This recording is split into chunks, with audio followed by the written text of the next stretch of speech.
guys, welcome back to Chasing Justice. I'm your host, Synova Cantrell, with my co-host, Hootie Russo. Today, we are continuing our discussion on the Jon Benet Ramsey case. And if you haven't seen the intro video, we encourage you to do so. It lays out the case pretty succinctly. And so we're just going to dive into specific topics each week and each video. So today, we're talking about the crime scene and the fact that so many people were led into this crime scene, the fact that it wasn't cordoned off until 8 hours later.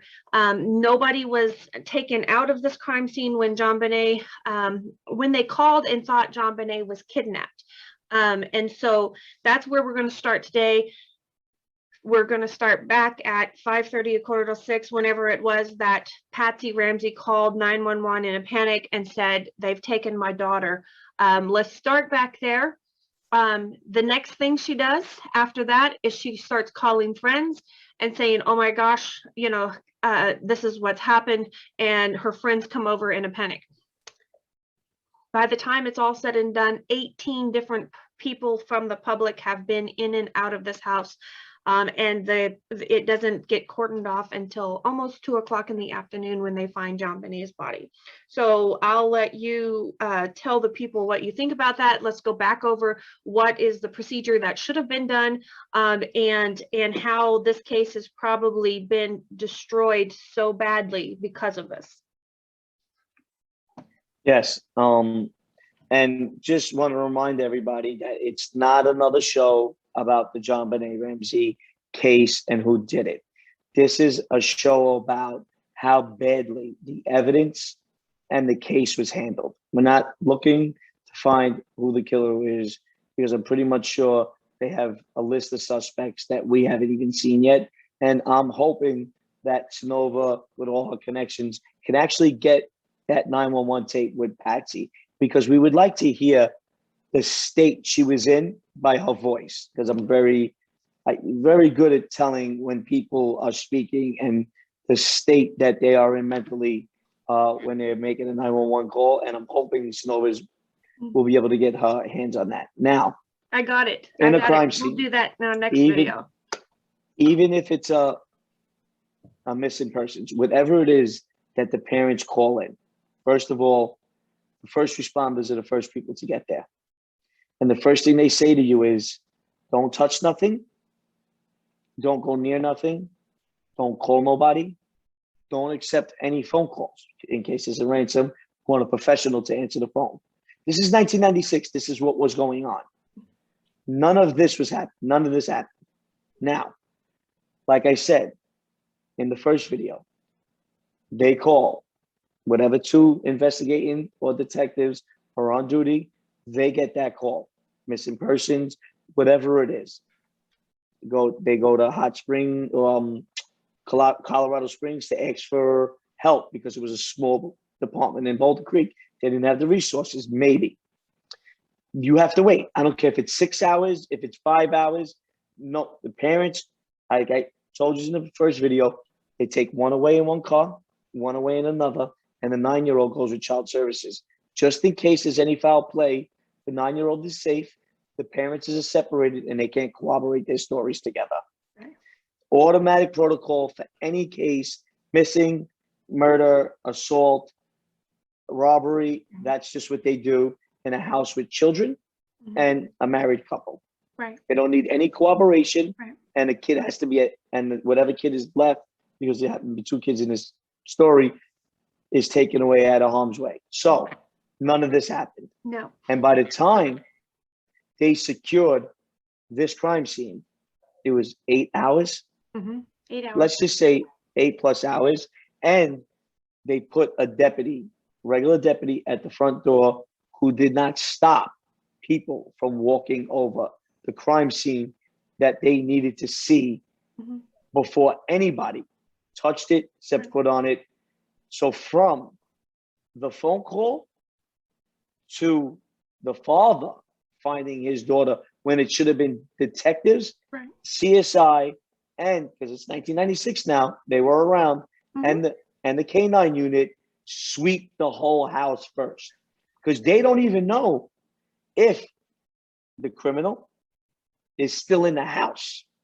Right. the robber, the Mhm. kidnapper. Maybe he didn't get out yet. This is a 7,000 square foot house plus property. Right. They need to scour the property. They need to Mhm. scour where the child was. They need Right. to scour where the child frequented in the house. Where the parents were, like I said, with the proper investigators, the proper detectives, CSI, and K9. And if they have to wait 12 hours for another unit to come from another nearby town, then they Right. have to wait for that. That's what they do. None That's, of this I mean, was done. None of this was done from the beginning. Mm-mm.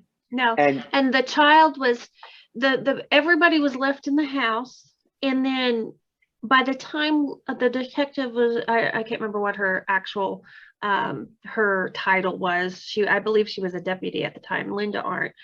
She was there and she was supposed to handle 18 people, 18 adults. And I'm like, you don't leave one cop with 18 people. What would happen if you left one cop with 18 kids out of a street gang? You think that cop would be able to handle himself? You know, so I'm well, sitting here going, that is this whole point here. you know, They should have, when the cops first got there, they were supposed to rally all these people together and get them rally them out. somewhere else. They heard them out. And they didn't. No. And the child was taken care of by the neighbor. The parents actually made the arrangements so someone would take care of the older boy, which was 9.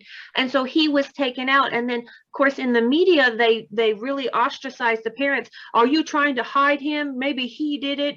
And I'm sitting here going, no, that's a parent concerned for their child's mental welfare. In the middle of this, the police aren't doing what they're supposed to do. So because in reality, what's supposed to happen is child services comes, takes the child and tries to take care of that child and keep them calm and tries to befriend them and you know, and then they will get information out of them. You know, they've got child psychiatrists that are trained to deal and with they have lawyers to protect those child's rights while that's right, happening. you know, and so the parents shouldn't have had to think about that.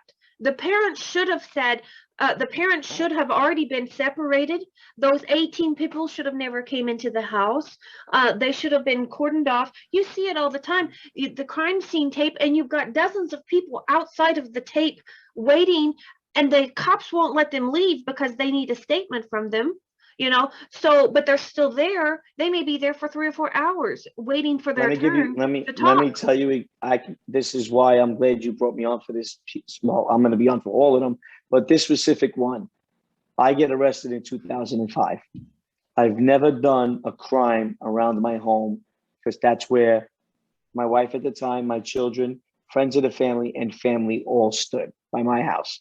It was the summertime. Everybody was in the backyard. My kids were there.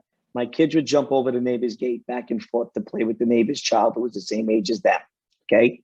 And they were very close with my family. So we trusted them. They trusted us. I get set up. I wasn't supposed to be involved in something. Somebody handed me something that was supposed to be money. It was something else. I never do things like that in my house. It would happen to be drugs because if everybody knows my background, I was a drug dealer at the time. And I just took the bag and ran in my house. Behind them was an OCCIB, which is Organized Crime for New York City Task Force, that was following behind him to arrest me. Now they didn't have an arrest warrant, and they didn't have a warrant to search my house. This is what they did, but they knew the goods in the bags. They put them in the bags. They documented them, so they had the right. Once I took that bag to follow me wherever I went, but not touch nobody else. Now, they come in. By the time they get in, it's already hidden. Now, somebody in the house was on parole. Now, they got everybody in one spot. They won't let nobody move because they want to get a warrant to search this whole house, and they don't want nobody to have moved nothing. And this is not a missing person. This isn't a murder. This is a lousy drug case. And this is what they're doing. Okay? 9 years after this, right?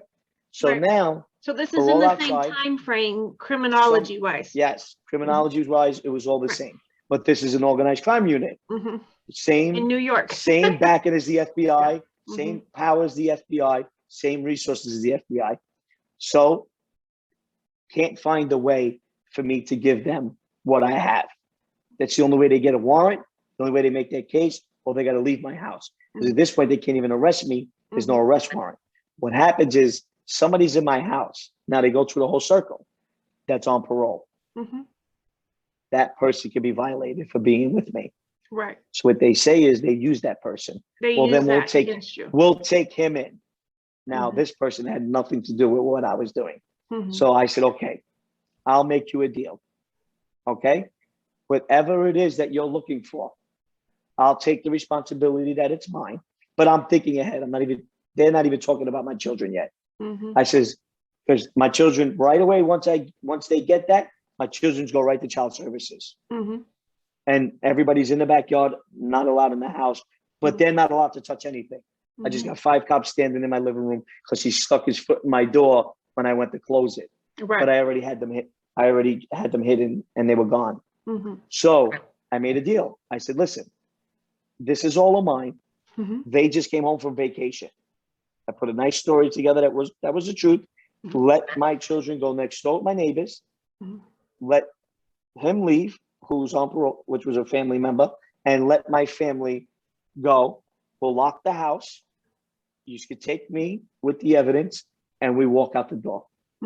Now, when you speak to people that know what they're doing in investigating and detectives, and they're high up on that, there's a head guy, and he looks at you and he knows if you're bullshitting or not. Right. And he says, you get us the stuff, you walk out the door with us with it, because now they have to arrest me, even without an arrest warrant. They need that evidence in my hand to take to a judge to get a warrant to search the house. Right. Now, I have cops blocking the house off while this is all going on. My avenue shut down. This isn't a murder, a robbery, or a kidnapping. No, and they didn't. The block shut down. The house is cornered off, and the people that were in it, 6 people in the house, cannot move from where they were. Right. And you know what they did? They did not let them walk back through the house. They let everybody leave. I did it. I gave them the stuff. They said, all right. I said, you'll put the cuffs on me. I was sitting on the couch right where I was. They let everybody leave through the backyard, out the front yard. Nobody through the house. Then all the cops piled out one by one because they can't be in the house. Right. The guy takes the bag, says, this is yours. I say yes. They let my kids go next door. They had nothing to do with it. They weren't in the house at the time. They were in the yard playing. They just got back from a vacation. Right. They put the cuffs on me. I'm going to get this. They didn't even put the cuffs on me yet because it's very high profile organization. They out by my shoulder, in front of the whole block is shut down, taped off. The house is taped off. No investigators, no detectives, no CS, which CSI is not called for this moment because they're just looking for drugs and money. And if there is firearms, which there was none of, and we walked out. Now, nobody could go back in the house. Right. They lock it. They tell my wife who lived there, and that's it. And my kids are already taken care of. No child welfare, because that's the deal we made. Right. So she's next door with my neighbors and the children, waiting to be allowed back in her house. Right. That's the way it's supposed to work.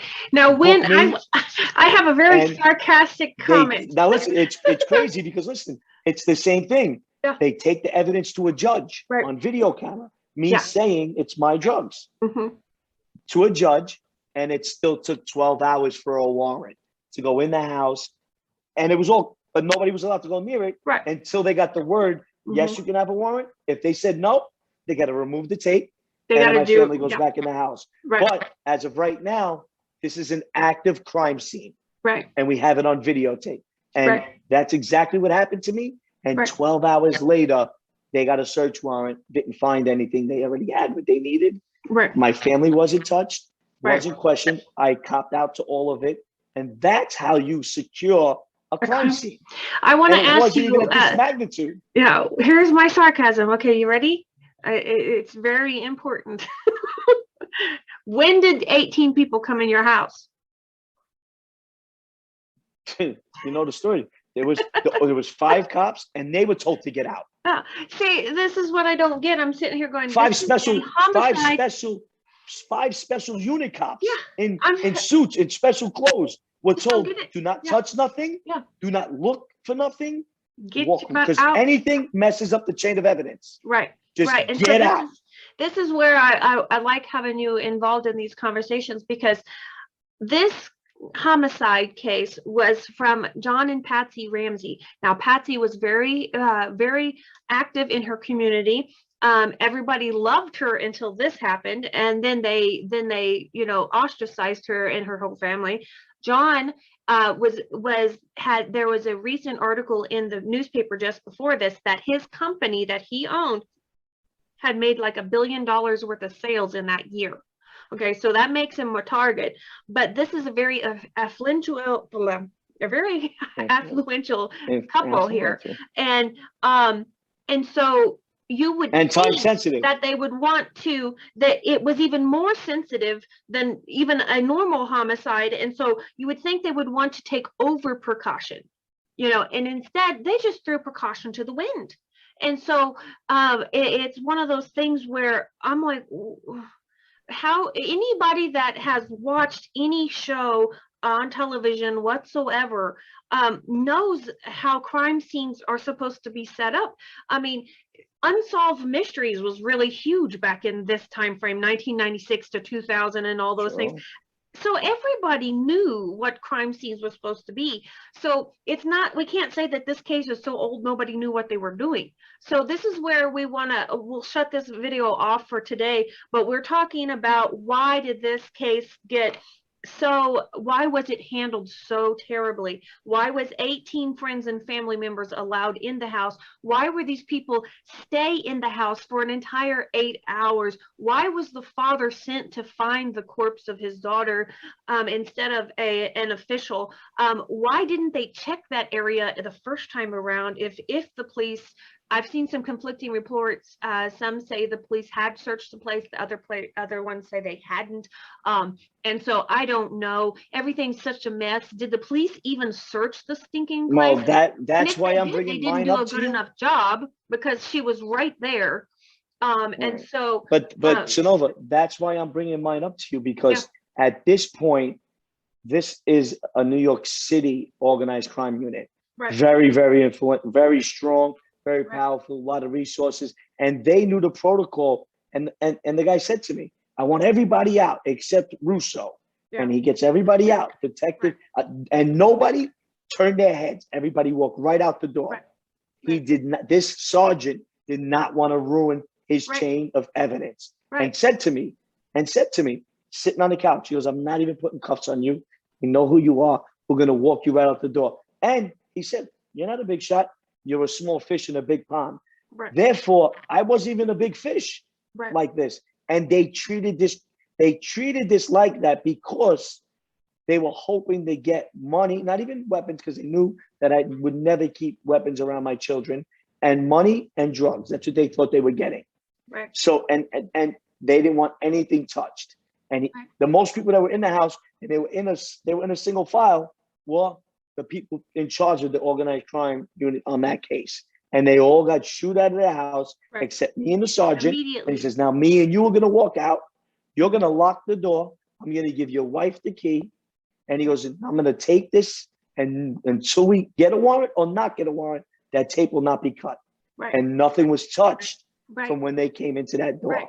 And I was a small fish. People guarding to make sure nobody went under that tape too. Oh, they had they had two uniforms watching the door. Mm-hmm. They had two plainclothes in a car, and they had two of their own men.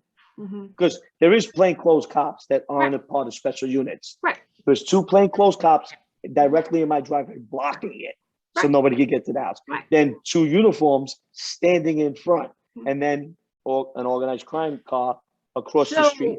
On 12 hours, I got 6 people watching my house. Yeah. So tell me on estimate before we jump off, how many cops were on scene to guard you and your little family in this situation? How many cops stepped foot on your property during that time? Wait, on the property or into the house? Into the house. On the property. On the property. You don't know. We stopped counting around 20. Okay.